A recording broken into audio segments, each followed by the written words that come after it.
The Inca civilization, renowned for its grandeur and innovation, left an indelible mark on history through its unique approach to warfare.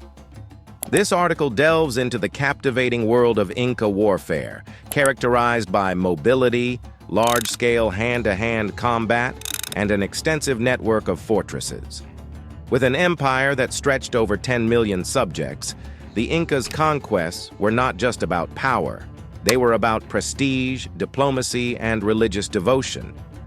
The Incas were accomplished diplomats who used negotiation, trade agreements, and alliances to extend their influence.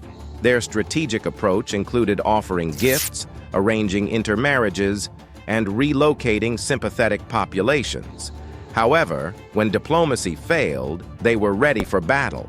Initially, their warfare aimed at acquiring wealth, but their ambition led to the permanent control of neighboring territories, ensuring their influence spread far across South America.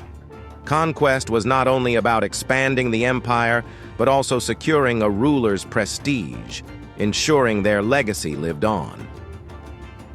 Religion played a vital role in Inca warfare. They believed their conquests furthered the worship of the sun god, Inti. Campaigns began with fasting, sacrifices, including black llamas and sometimes children, and religious ceremonies. Priests and idols accompanied the army, and certain religious events were observed, even during battles. For instance, no fighting occurred on the new moon, a fact the Spanish later exploited during their conquest in the 16th century CE. The Inca army was an amalgamation of conquered peoples, each with their local leaders and preferred weapons. Coordinating units that spoke different languages presented challenges. Eventually, the Incas formed a professional army, divided into decimals: 10, 100, 1,000, and 10,000 men, each led by a designated commander. Officers often commanded in pairs. Farmers comprised the majority of troops, and all Inca males received weapons training. The pure-blood Incas formed an elite army, serving as the personal bodyguard of the Inca king.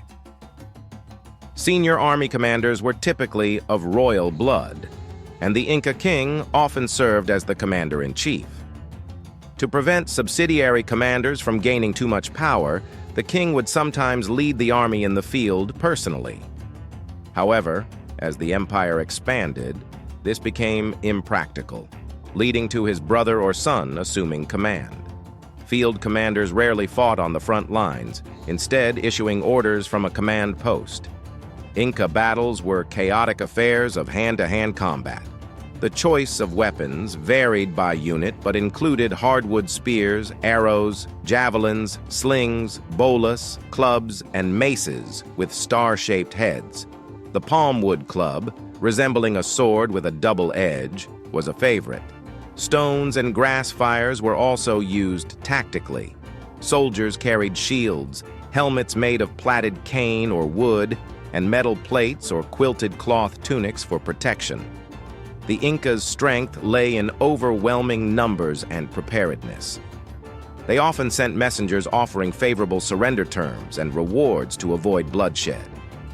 If the enemy insisted on battle, the Incas mobilized their superior numbers, showed no mercy, and deported conquered populations, erasing cities from the archaeological record.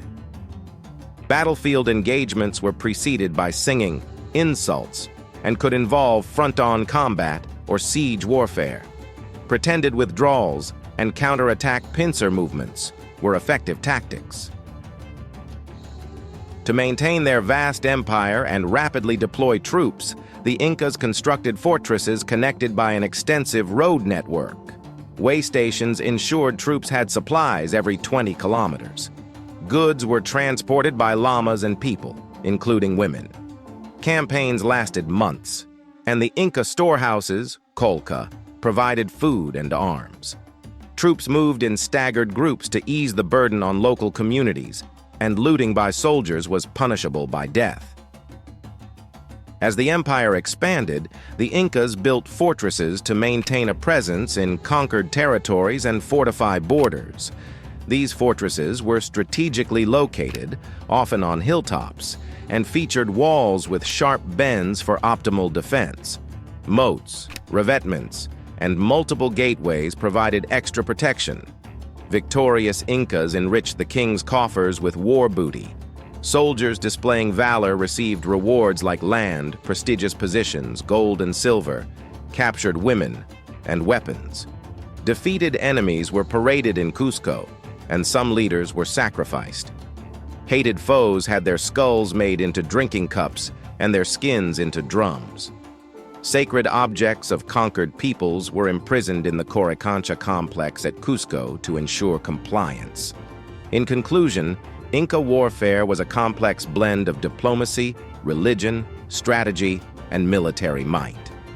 While they achieved remarkable success in expanding their empire, the arrival of the Europeans eventually brought about their downfall. However, the Incas' enduring legacy lies not just in their conquests, but in their innovative approach to warfare and governance.